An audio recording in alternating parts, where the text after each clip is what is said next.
Su sustancia está hecha de evocación, recuerdo, rememoración y de lo que toma del porvenir.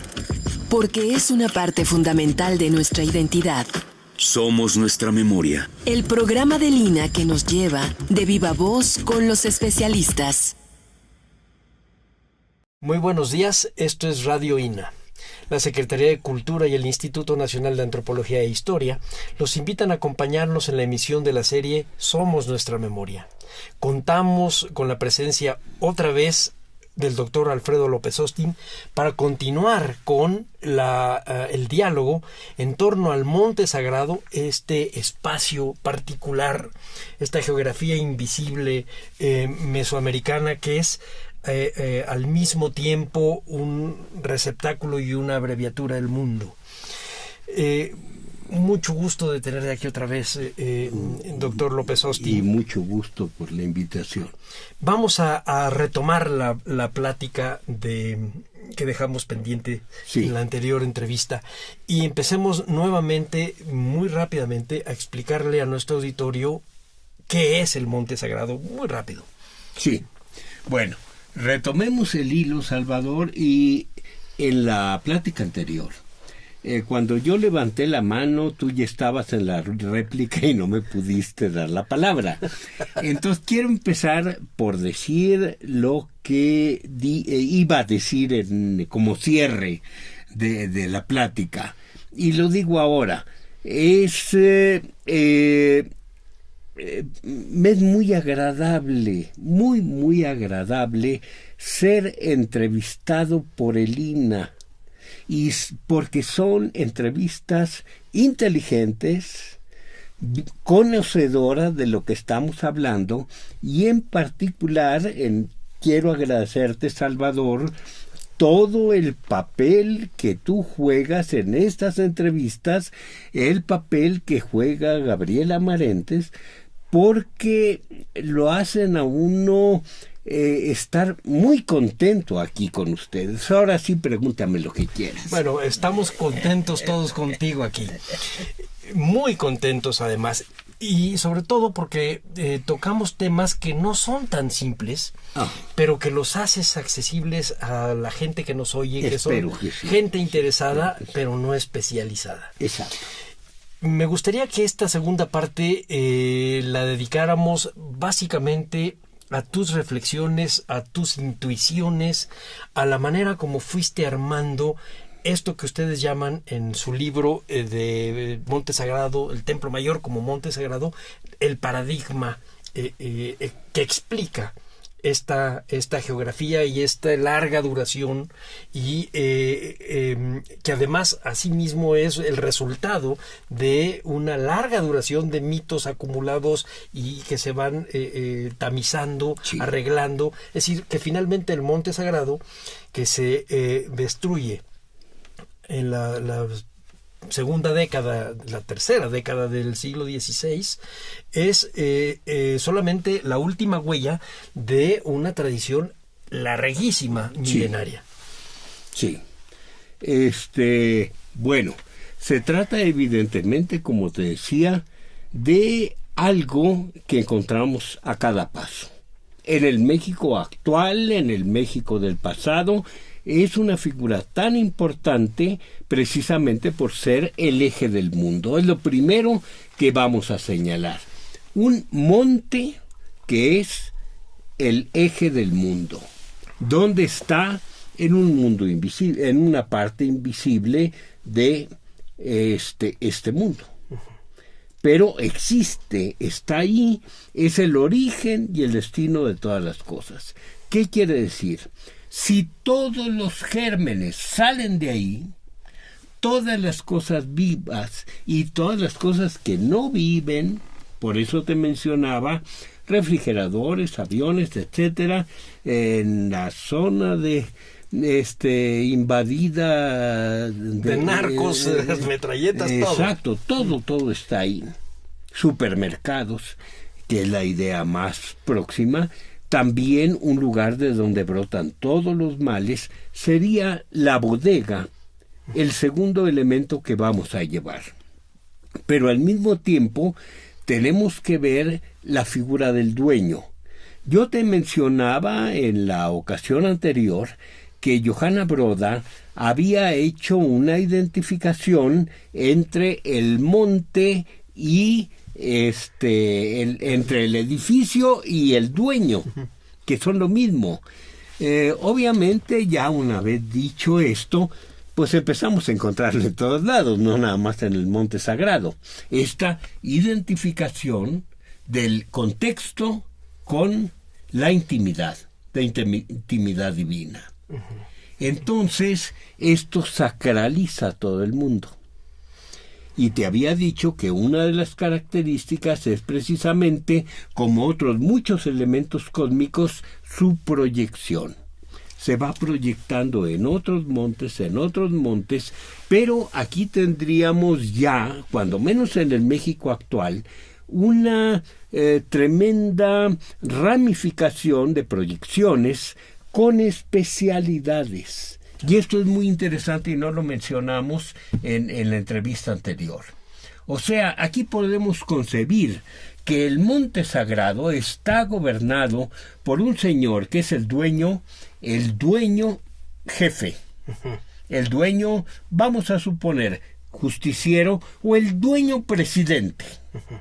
Pero ¿qué es lo que pasa? Tiene otros montes alrededor. Y esos montes que tiene alrededor pueden ser, como en toda sociedad actual, el secretario, el tesorero, o pueden especializarse también por el tipo de contenidos.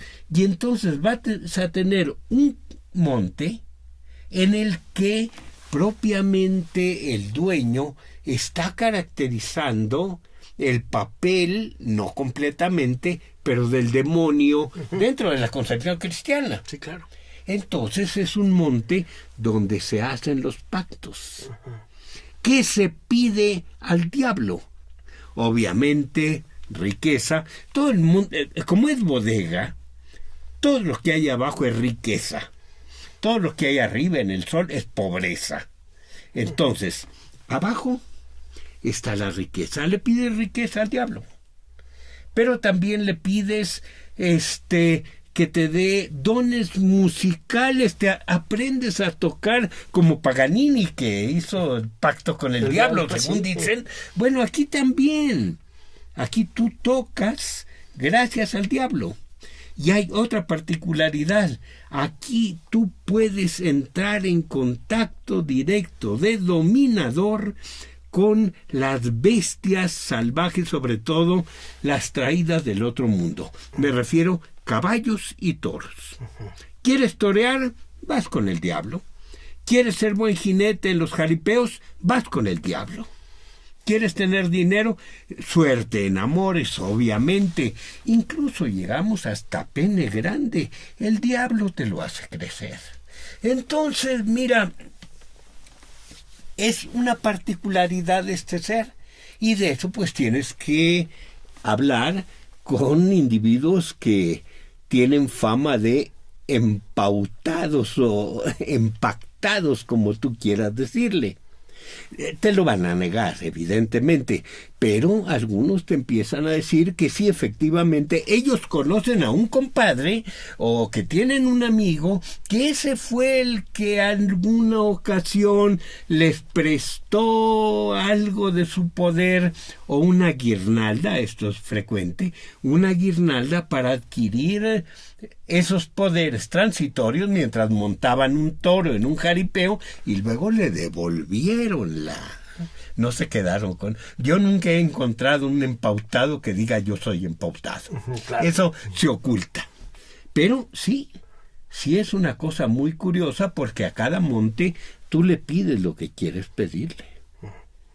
O lo tratas de acuerdo con su cargo. Y supongo que además han encontrado que eso sigue ciertas pautas, es decir, en el caso de Xochocotla es el 15 de mayo. Sí. Yo he leído... principios de mayo, dijéramos. Ya. A veces se tiene que ajustar a calendarios ocasionales, de ocasión. Yo recuerdo haber trabajado alguna vez en la Sierra de Guerrero y encontraban que era el día de San Juan. Sí. Entrabas a la cueva el día de San Juan, Sí. y entonces estaban los tesoros, pero el diablo te decía todo o nada. Y entonces tenías que sacar todo o te quedabas ahí encerrado un año. Sí. Hasta el otro día o la otra noche de San Juan que te podías salir y salías pobre. Si quieres, vamos a hablar de eso. Hay incluso, sobre todo en el estado de Morelos, pero también lo he oído yo en Puebla, en otros lugares. Un cuento, pero este es más bien un cuento, no tiene categoría de mito. En algunos lugares se llama el cuento de los morilleros, o sea, de los comerciantes en Morillos. Esta gente que hace mucho tiempo se subía a caballo y arrastraba un tronco largo para ir a venderlo.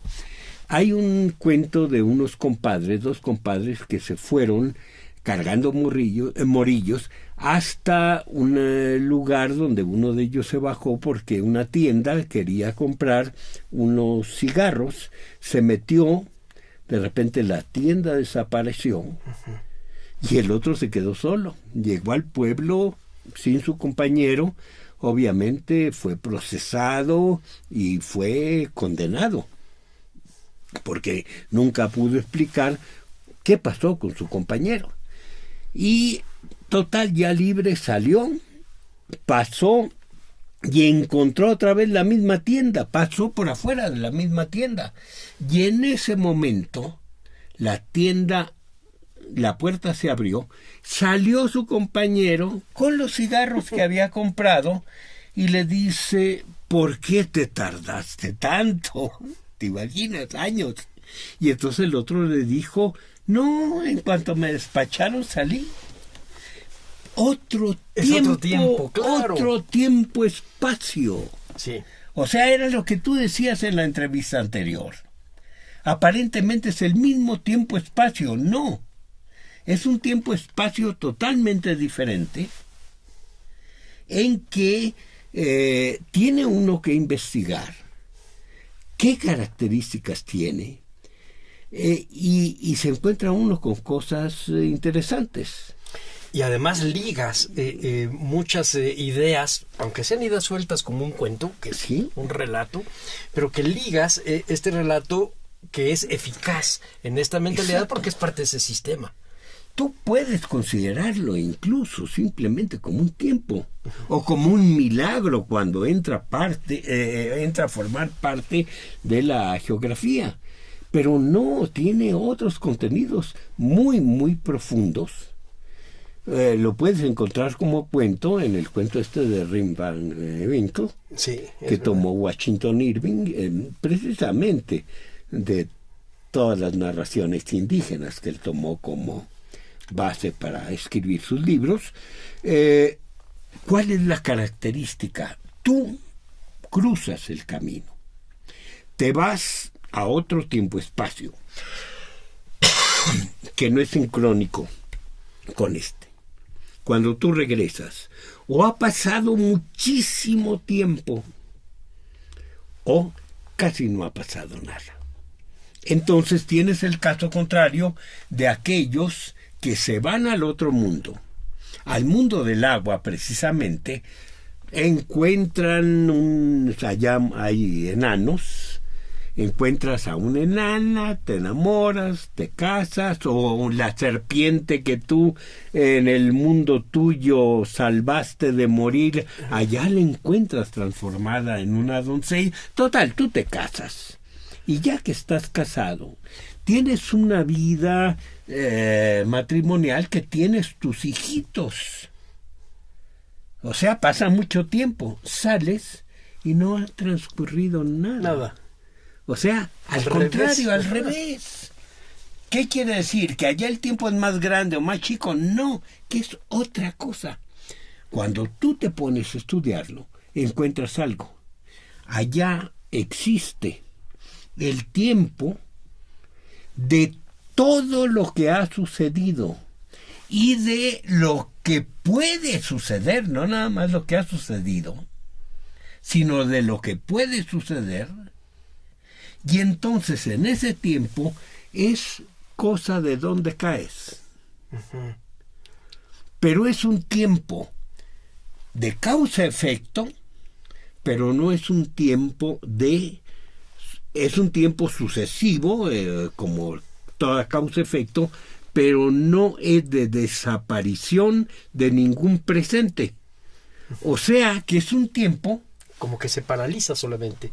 No es dinámico, pero nada deja de existir. Exacto. Son esferas infinitas de existencias, de todo, absolutamente de todo, y todo es cuestión de que te ubiques. Entonces te voy a dar un ejemplo. Esto sí es México antiguo. Bueno, del siglo XVII, colonia muy temprana. Tienes un médico que quiere resolver una fractura de hueso. ¿Qué es lo que hace? Lo que todo un médico, lógicamente, pone ungüentos, acomoda, antes de todo, acomoda el hueso en tablilla, todo esto hacían los médicos antiguos. Pero después va la otra parte, el complemento, o más bien el complemento de una realidad, como tú lo dijiste en el programa anterior, completa. En que no hay esta división de la existencia entre ese mundo y el otro mundo, sino que para el fiel hay una unidad. Entonces, ¿qué es lo que sucede? Se va el médico mismo, que en muchos casos tiene el nombre de el que ingiere la medicina, no el que la da, el que la ingiere. Tú te imaginarás que medicinas psicotrópicos, y se va al otro mundo. Cuando está en el otro mundo, se ubica en un lugar, tiempo particular. ¿Cuál? Un mito. ¿Cuál mito? Él va a escoger, él ya tiene poder no nada más para irse, sino para escoger el sitio, tiempo donde va a operar. Y se establece en el mito de la creación del hombre, del ser humano de Quetzalcóatl. Quetzalcóatl baja al mundo de los muertos, consigue material óseo, o sea, frío, lo saca, se lo lleva a Tamuanchan, se perfora el pene, con la sangre de su pene riega los huesos, o sea, lo caliente, y crea a la pareja humana. Bueno, no, él no necesita todo esto. Necesita simplemente la parte en la que el Señor de la Muerte se arrepiente de haberle dado los huesos. Y le manda a una codorniz, el codorniz jefe, que es el que manda a todos los demás, que dé una estampida, como hacen las codornices, que se acuestan en círculos y sale cada una por su lado y la presa no puede agarrarlo. Que hagan esto enfrente de Quetzalcóatl. Y lo hacen. Y el susto es tan grande que cae, se tropieza, se rompen los huesos y él se muere. Después resucita, pero él se muere. Eso es lo que le importa al mago. ¿Por qué? Porque ya encontró el villano, ya encontró el hueso y ya encontró que el hueso se rompió. ¿Qué hay que hacer? Atacar al villano. Entonces, simplemente, el médico ataca en su conjuro, en ese tiempo-espacio, al codorniz jefe. Lo vence, y entonces, cuando él regresa a este mundo, hay efectos en este mundo de lo que él hizo en el tiempo del mito. Ahorita que dices lo de las codornices, entiendo también por qué el sacrificar codornices que aparece en muchos de los textos, ¿sí? Sí, claro. Y hace unos programas estuvimos platicando sobre un chamán, por decirlo de alguna manera, zapatista. Sí. Y ahora que me estás contando esto, me doy cuenta todo lo que desperdicia uno de las entrevistas por no saber. Este hombre era coronel, firmado su nombramiento por Zapata, y su trabajo era cuidar de dos cosas: que las brujas no se chuparan a los niños, sí, y que no se aguzanara la comida. pero también se metía a un lugar a donde podía, que era un lugar de agua, pero de granizo, a donde podía controlar que no fuera granizo. Esto es en un pueblo del volcán, Sí. Pero del lado del Estado de México. Pero es la misma cosa. Ahorita que me lo estás diciendo, empiezo a relacionar muchas cosas que los entrevistados nos habían dicho. Por ejemplo, el por qué Zapata podía ser un buen jinete. O por qué Zapata de repente se iba a un monte, así te lo dicen, a donde tenía un tesoro y luego regresaba. Claro. Los tesoros están allá adentro. Donde Zapata regresaba sin bigote, pero no viejo. Regresaba sin bigote. ¿Sí? A donde Zapata se tomaba el estómago y hacía temblar la tierra, igual que el Cuauhtémoc de Cuitláhuac, aquí en el periodo prehispánico. Es decir, hay una serie de elementos que tienen que ver efectivamente con su relación, la relación de Zapata con el dueño o con el monte. Y entonces entiendes por qué la eficacia de mantener la imagen de Zapata relacionada a la tierra. Sí. Y no es solamente ideología postrevolucionaria, hay una parte mucho más profunda, hay un sustrato cultural que lo hace eficaz. No se me había ocurrido hasta ahorita que me lo estás contando, claro, suena muy lógico. Está relacionado con el mundo. Y el nombre que le daban, el Calpuleque. El Calpuleque. ¿Sí? Sí.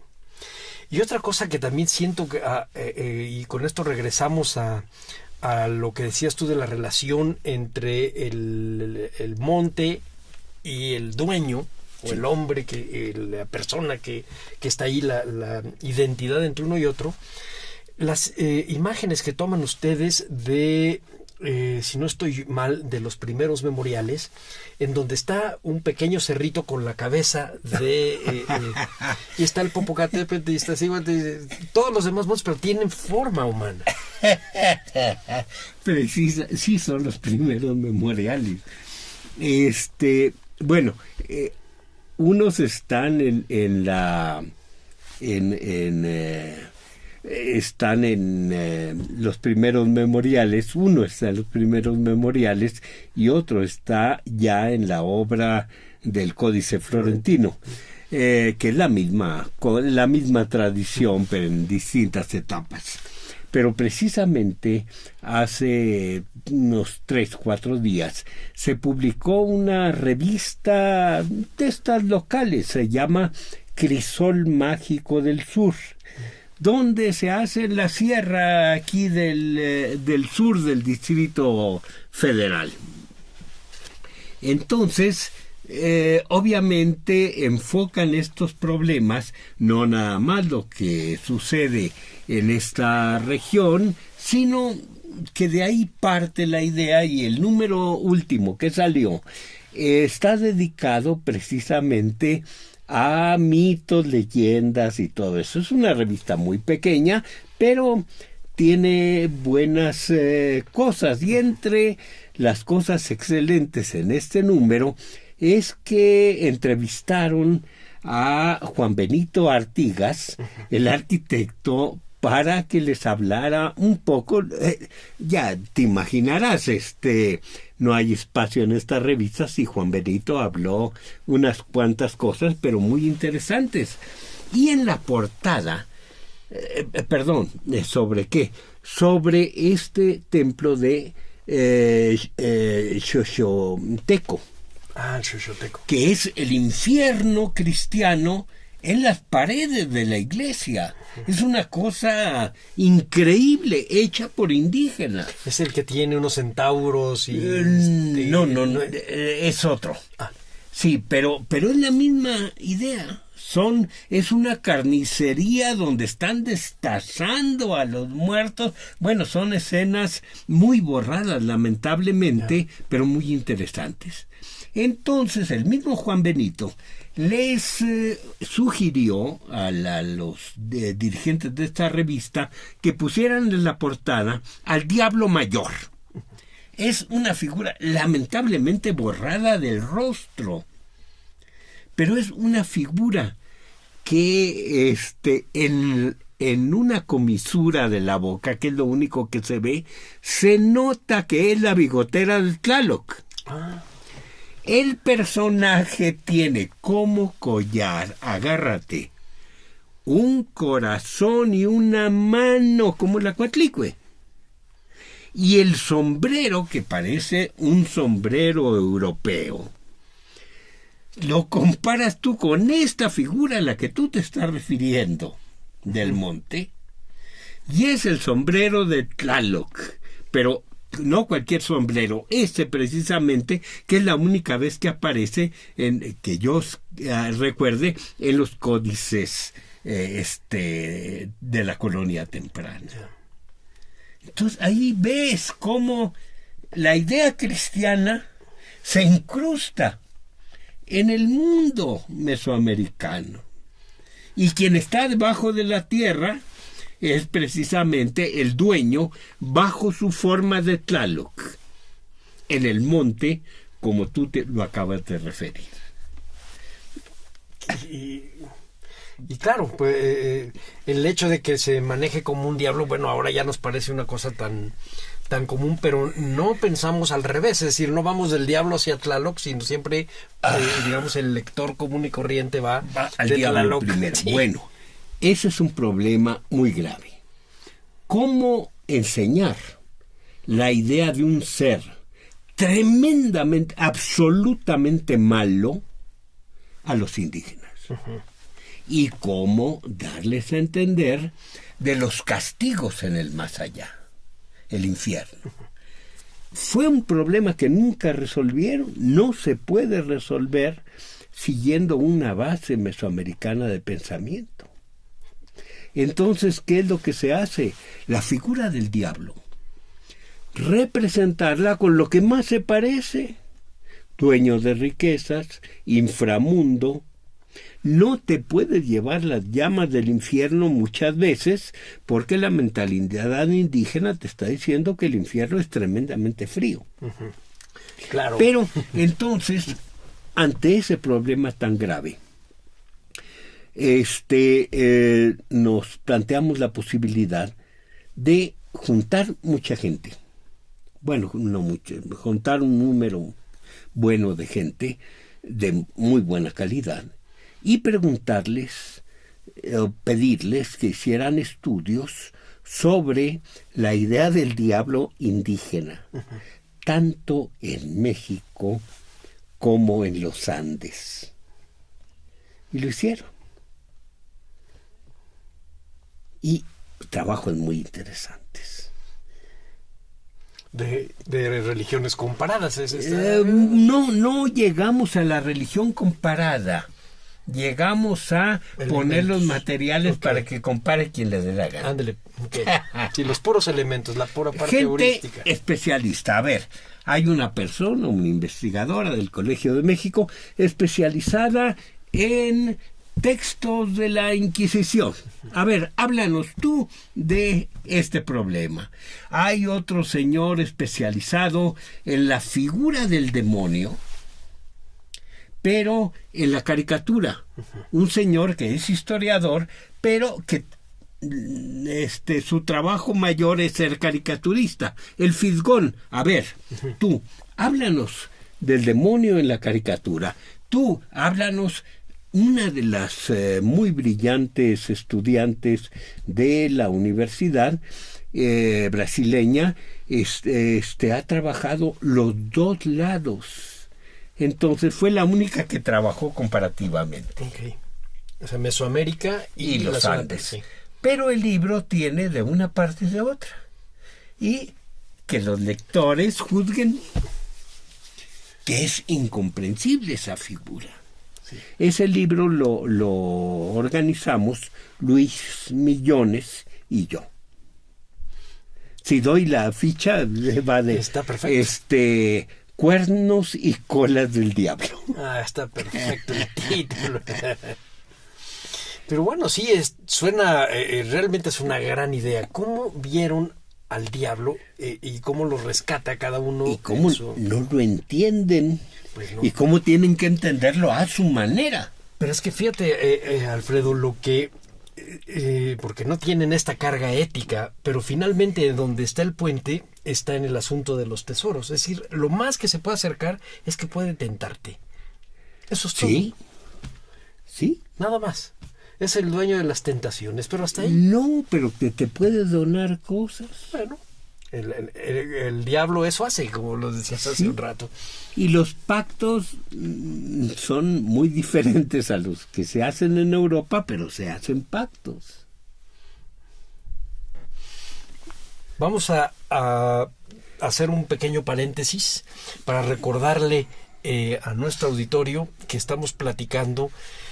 Originalmente era sobre el Monte Sagrado, pero en realidad estamos hablando de toda la cartografía imaginaria, sí, mesoamericana, y ahorita tocamos un poco en la zona andina con el doctor Alfredo López Austin. Vamos a tratar de regresar un poquito al México antiguo, nada más para volver a agarrar hacia acá. Me gustaría terminar, a ver si me acuerdo al final del programa, de pues es una leyenda que existe en la zona del sur de la Ciénaga de Chapala, que es Martín Toscano, que es lo que estás ahorita platicando del dueño del monte y de los tesoros y que tienes que hacer un pacto. Bueno, ya vamos a platicar de eso más adelante, porque es un área que no es mesoamericana. Entonces, sí me gustaría ver si hay alguna cosa, pareciera que no es. A lo mejor sí es. Pero vamos ahorita otra vez hacia el México antiguo. La idea del monte sagrado, así como recuerdo que viene en su libro, ustedes encuentran cuando menos los primeros elementos que los hace pensar en esto desde el preclásico.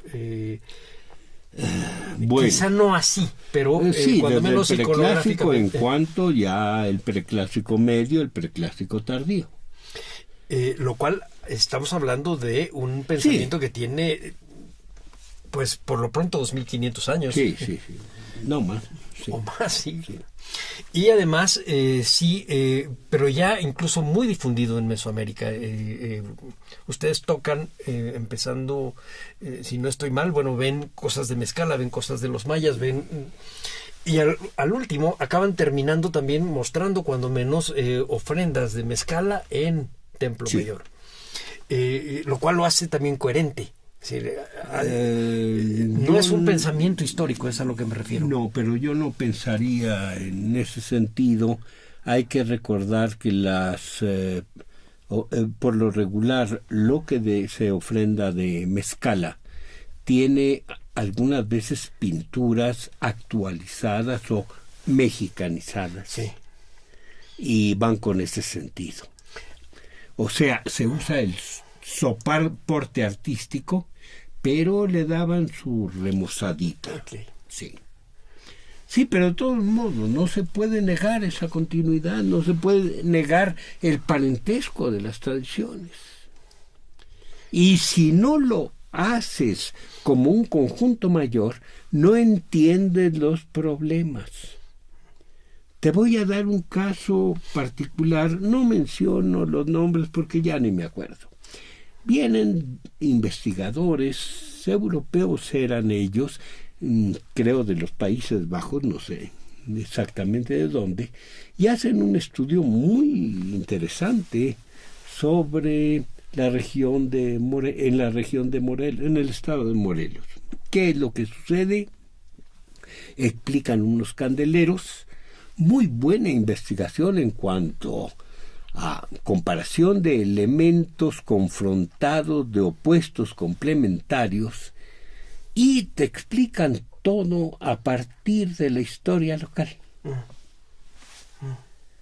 Todo una buena investigación porque te aporta mucho, pero el enfoque final de considerar que eso nace ahí en Morelos se vuelve una microhistoria. Se vuelve una microhistoria que no se explica en el contexto general, en el que es mucho más lógico de los opuestos complementarios en la tradición mesoamericana. Sí, claro. Entonces, ¿qué es lo que tienes que hacer como historiador? Tú bien lo sabes.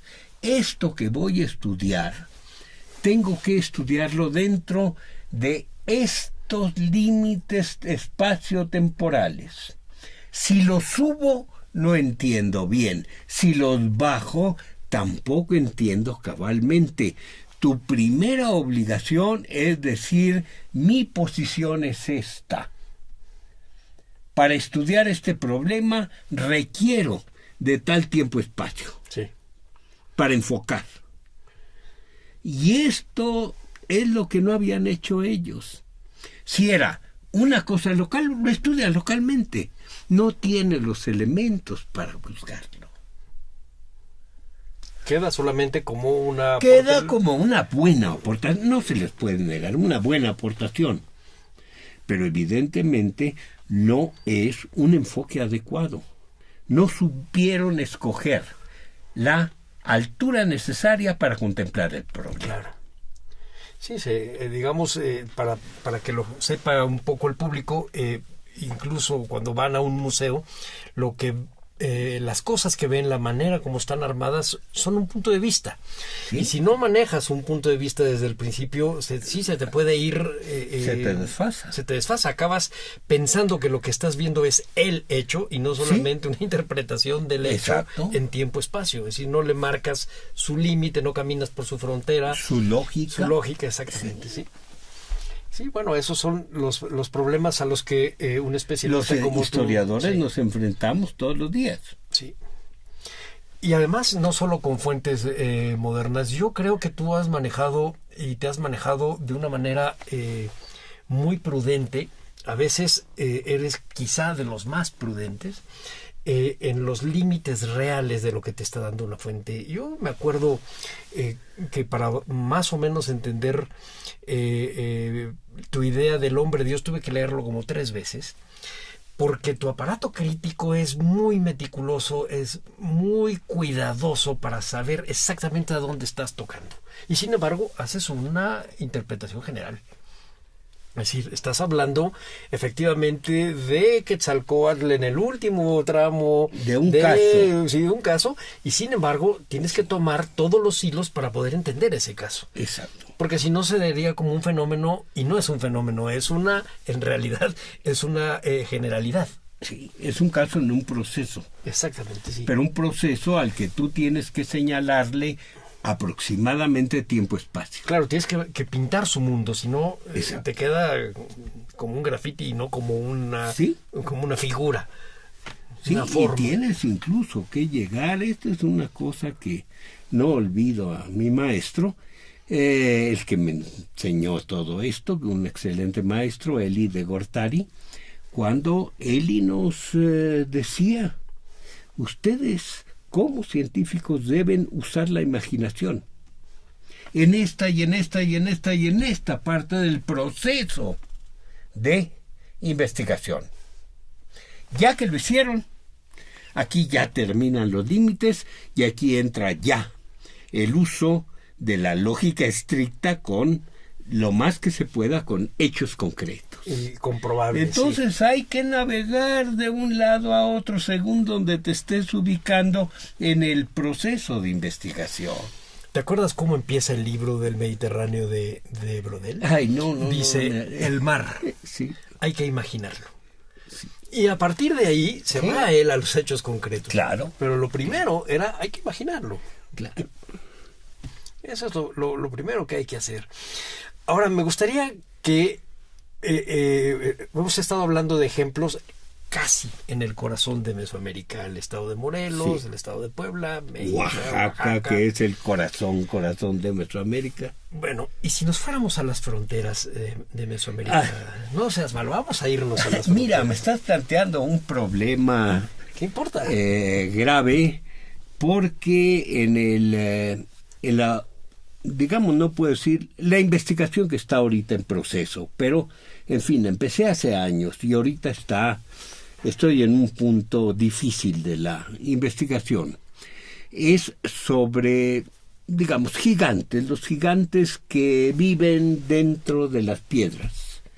Entonces es una cosa muy actual y muy ubicada entre los otomíes Entonces, no, y muy bonita, muy particular de los otomíes.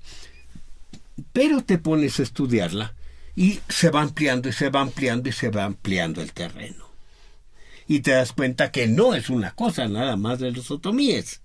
Los otomíes son un caso excelente para estudiar.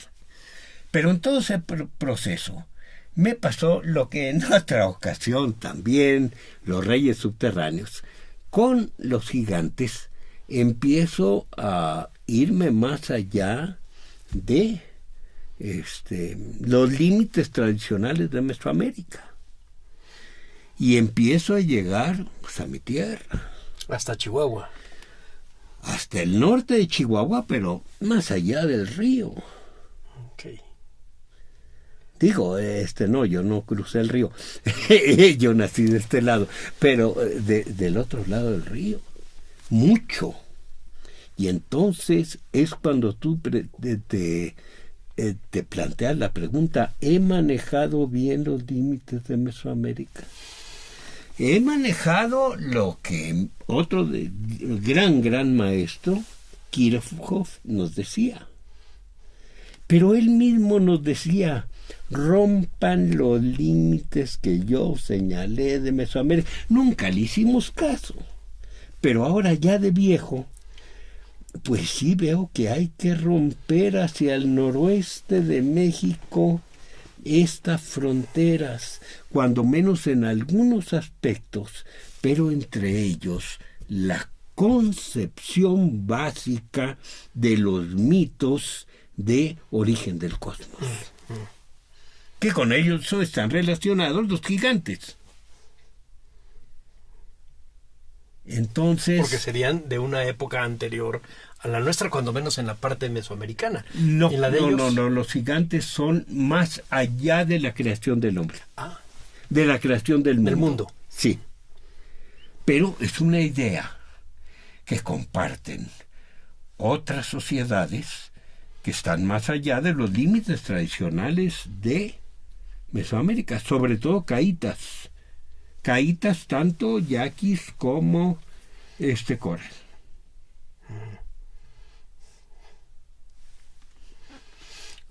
Gigantes que son anteriores a la creación, no del hombre, sino del mundo. Sí. Sí, bueno, ya cuando te metes al problema, no nada más gigantes, también hay enanos.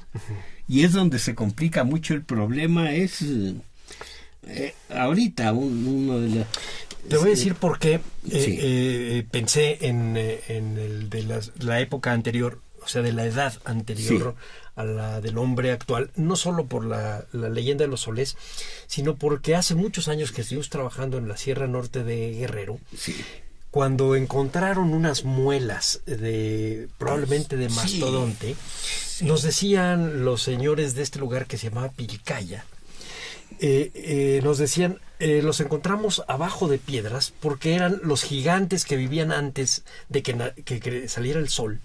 Y entonces hicieron masa, se taparon, el sol secó esa masa, se hizo piedra y ahí es donde los encontramos muertos. Exactamente es lo que estoy viendo. O el otro proceso. Eran tan pecadores, tan pecadores, que no pudieron resistir las leyes del sol.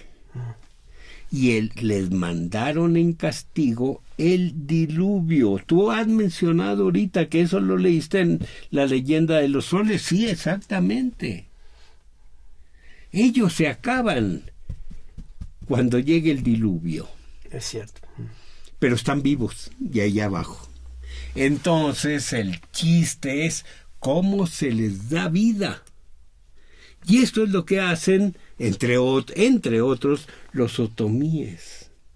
Cuando un otomí encuentra una de estas piedras, la recoge, se la lleva a su casa, puede decir, se la incorpora a la familia.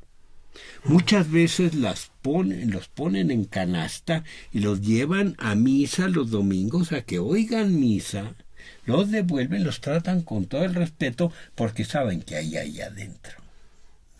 Están adentro de la piedra. Están adentro, no, pueden salir. Sí, claro. No, y entonces, cuando yo estuve trabajando en una primera etapa, todo esto, precisamente Luis Millones tomó esta idea, dijo, voy a ver qué pasa en los Andes, y ya publicó hasta un artículo sobre los gigantes que viven dentro de las piedras, pero en la versión andina, que no es exactamente la mexicana. Muy interesante. Y bueno, el día que quieras hacer alguna comparación, te voy a decir, léete un texto de Stephen Jay Gould sobre los dientes de tiburón adentro de piedras que encontró este obispo Steno en el siglo XVII, y las cosas que dice. Te vas a sorprender porque se parece mucho a lo que me estás platicando. Claro que sí. Fíjate que decía yo que a lo mejor estoy leyendo de más, pero en este libro del Templo Mayor, cuando hacen ustedes dos la explicación de lo que sería la Mesoamérica que entienden, hablan de elementos puramente culturales y no metes elementos geográficos. Creo que a mí me pareció muy prudente. Sí.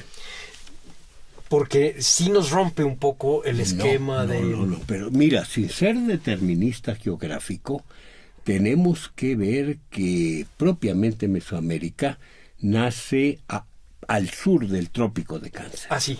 Ese es el único elemento que dices tú. No, pero de todo lo que de ahí se deriva. Ah, claro. Son tierras, algunas de las tierras hacia el sur del trópico son semidesérticas, son muy secas.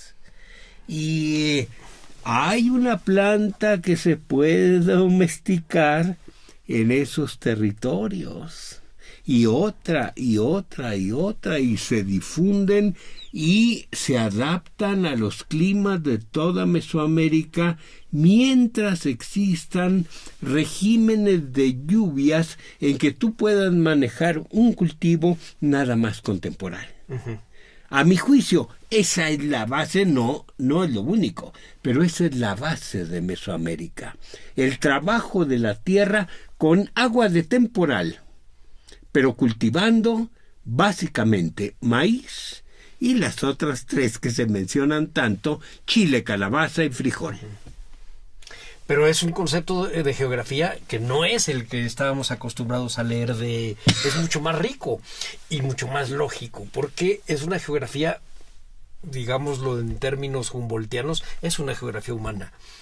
Sí. En cambio, en la otra, perdón que te lo diga así, siempre nos parecía un poco la geografía político-administrativa de casi de la Nueva España antes de... No, pero también hay que ver el enfoque. Tú mencionaste ahorita, sí, claro, no nada más a Brodel, sino a una corriente, la Escuela de los Anales. Sí. La Escuela de los Anales rompe todo esto. La Escuela de los Anales nos da otra idea de la historia, de que no tiene casi nada que ver, incluso lo que nos enseñaron a nosotros de niños, me refiero a mí, no a ti que eres joven, pero lo que nos enseñaron a nosotros de decir que la historia era la narración, el registro de los hechos grandiosos de los hombres notables, y eran hechos irrepetibles que habían transformado todo.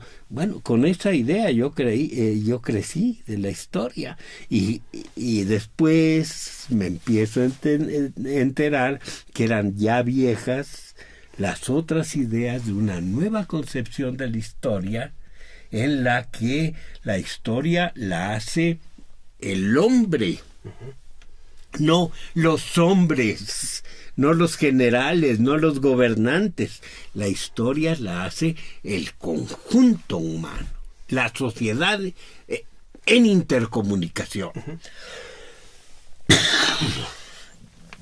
Sí, ahí, pero precisamente pensando en lo de los anales, entenderíamos a Mesoamérica como una economía mundo, y no como una geografía con fronteras hechas. Es un poco a lo que me refiero. Y entonces eso me gusta. No, Mesoamérica fue chiquita y creció y luego se encogió. En el año 1000 más o menos todo el territorio de repliegue de Mesoamérica al norte. ¿Cuánto territorio dejó de ser mesoamericano? ¿Por qué? Simplemente porque las condiciones climáticas ya no sostenían regímenes de lluvia que permitieran por sí solos mantener el maíz. ¿Dónde queda la agricultura? En Oasis América, más al norte, en Oasis América, o sea, una parte de la América árida, pero donde ya se han introducido otras técnicas más desarrolladas para cultivar, no nada más el puro temporal. Y aquí en Mesoamérica abundaban esas técnicas desarrolladas, sí, pero no en todas partes. Mesoamérica estaba llena de pueblos chicos y de aldeas y de una enorme población que no tenía grandes obras hidráulicas. Sí, que vivían de las estaciones. En algún lado tú has platicado de las terrazas, por ejemplo, la importancia del cultivo. Ni siquiera terrazas, que vivían del temporal. Claro, que picaban nada más la tierra con la coa. Sí, no hay condiciones para técnicas más desarrolladas, pero ellos también forman parte de Mesoamérica. Sí, claro.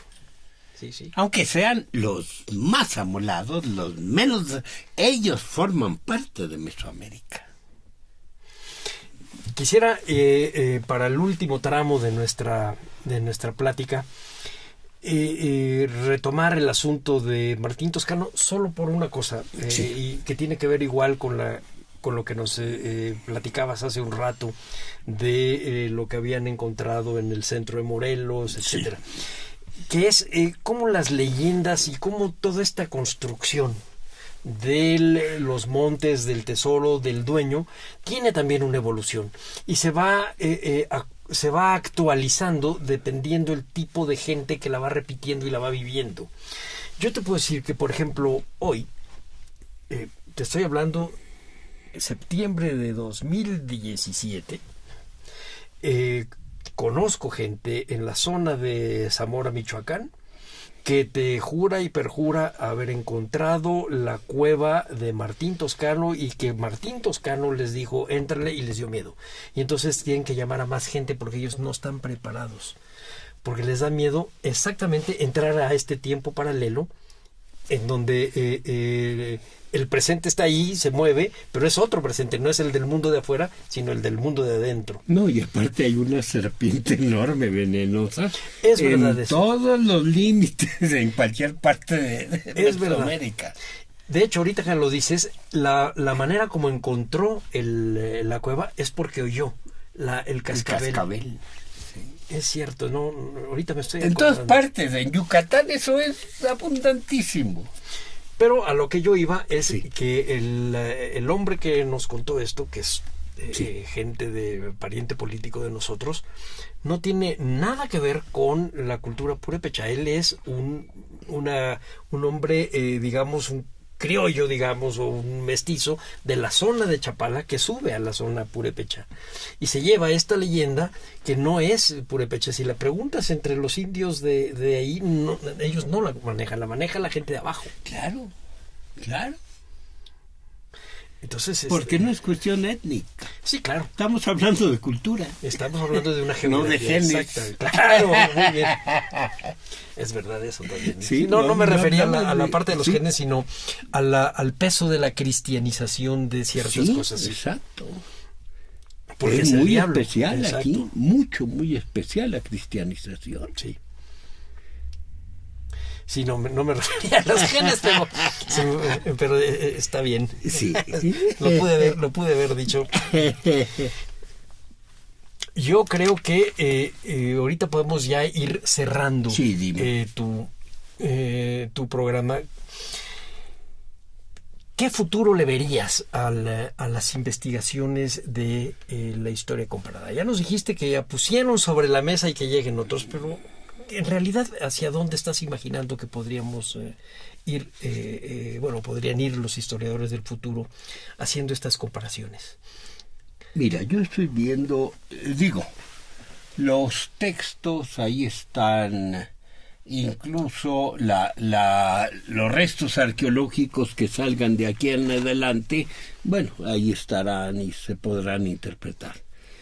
La fuente riquísima de la etnografía, no podemos negar que para bien o para mal está cambiando con los cambios grandes del mundo contemporáneo. Es interesante cómo cambia, pero es todo un misterio de cómo va a seguir de aquí en adelante. Creo que tanto hoy como en el futuro, la etnografía nos va a dar grandes sorpresas. No te lo digo como una esperanza así del que se sienta en su cubículo, no, te lo digo como alguien que platica con investigadores jóvenes. De repente me cuentan cosas encontradas en el campo que me maravillan. Algunas tremendamente difíciles de entender en este proceso histórico, pero otras que son ratificaciones impresionantes. Y quiero hacer aquí una aclaración, no nada más de lo comprendido dentro de los límites de Mesoamérica, sino de la parte del noroeste de México más para allá. Para arriba, sí. Sí. Entonces, yo tengo una gran esperanza de que esta corriente etnográfica, cambiante constantemente, porque son nuevos datos y nuevos datos son trabajos muy importantes los que se realizan dentro de la etnografía, nos darán al menos inquietudes para replantearnos nuestros problemas. Sí. Hay que leer otra vez a los hay que leer lo que vaya saliendo, sí. Y evidentemente hay que leer a los viejos de la etnografía todo lo que nos dejaron, porque son como las fuentes documentales. Tú las lees una vez con unas inquietudes y te dicen unas cosas, cambias de inquietud y te dicen otras, más ricas, o simplemente cambias de intensidad de la lectura y entiendes mucho mejor los procesos, sí. Nunca te las acabas. Sí, o hacer un poco lo que propone, de repente he escuchado esto que propone Antonio Saborit, hay que leer los cuadernos de trabajo, también, que no están editados, sino así como van sacando en ellos, sí. En bruto sus apuntes, cómo van viendo, porque se pierde frescura cuando conviertes. Exacto. En un relato. Cuando lo editas. Lo vuelves literatura. Sí. Y entonces regresamos al viejo problema de los historiadores que alguna vez manejó Carr hace medio siglo, sí. Quejándose un poco, diciendo es que los historiadores son básicamente unos escritores. O sea, y los etnógrafos también, sí. Y los arqueólogos también. Tienen que escribir, pero si vas a los apuntes, estás yéndote a algo un sí. poco más rico que ser sí. escritor. Si no estás cuidando sí. el verbo, no estás cuidando el complemento, estás yendo a la primera impresión, sí. Estás yéndote al proceso creativo. En cambio, ya cuando lo has armado, lo que tienes es un cuando relato. Los interrogas. Claro. Por ejemplo, cuando nosotros interrogábamos directamente a los viejos que Jaime Littbach había recontratado para meterlos en el instituto tal vez como piezas de museo, pero utilísimas. Al Instituto de Investigaciones Antropológicas de la UNAM. Ada Daloya, Barbro Dahlgren, Bernal, Villarrojas. A ver, ¿qué es el tipté? Y Villarrojas se soltaba hablándonos del tipté, cosas que jamás había escrito. ¿Y esto cómo funciona? ¿Y esto qué hace? y qué pasaba en aquellas juntas de muchos sacerdotes indígenas, cómo se protegían unos de otros. Todo eso nos contaba el maestro ya cuando era viejo.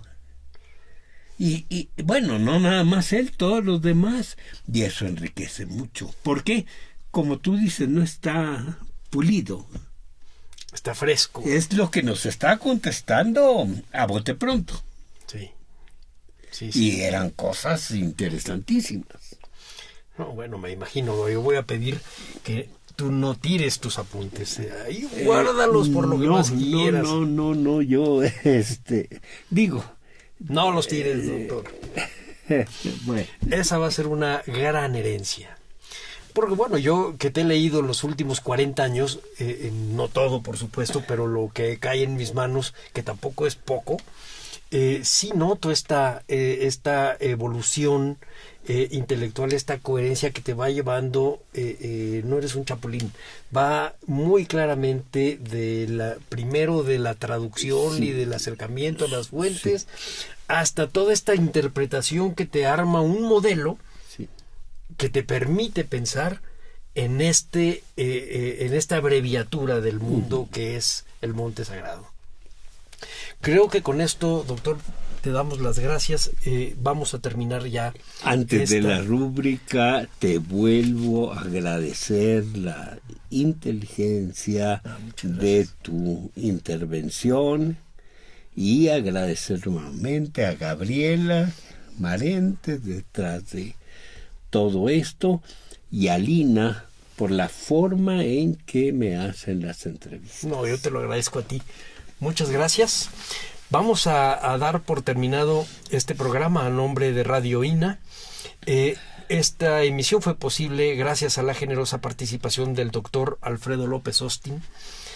Gracias a nuestros escuchas por su atención. Les sugerimos consultar más de nuestra producción a través de www.radio.ina.gov.mx. En la realización, la Dirección de Medios de Comunicación a través de la Subdirección de Radio INA con Gabriela Marentes al frente. En la producción, Evanibaldo Morales. En los controles técnicos y edición, Rubén Martínez. Yo soy Salvador Rueda. Hasta la próxima. Las opiniones y comentarios aquí expresados son de entera responsabilidad de quienes proporcionan la información y no representan necesariamente las opiniones de Radio INA ni comprometen el pensamiento editorial del Instituto Nacional de Antropología e Historia.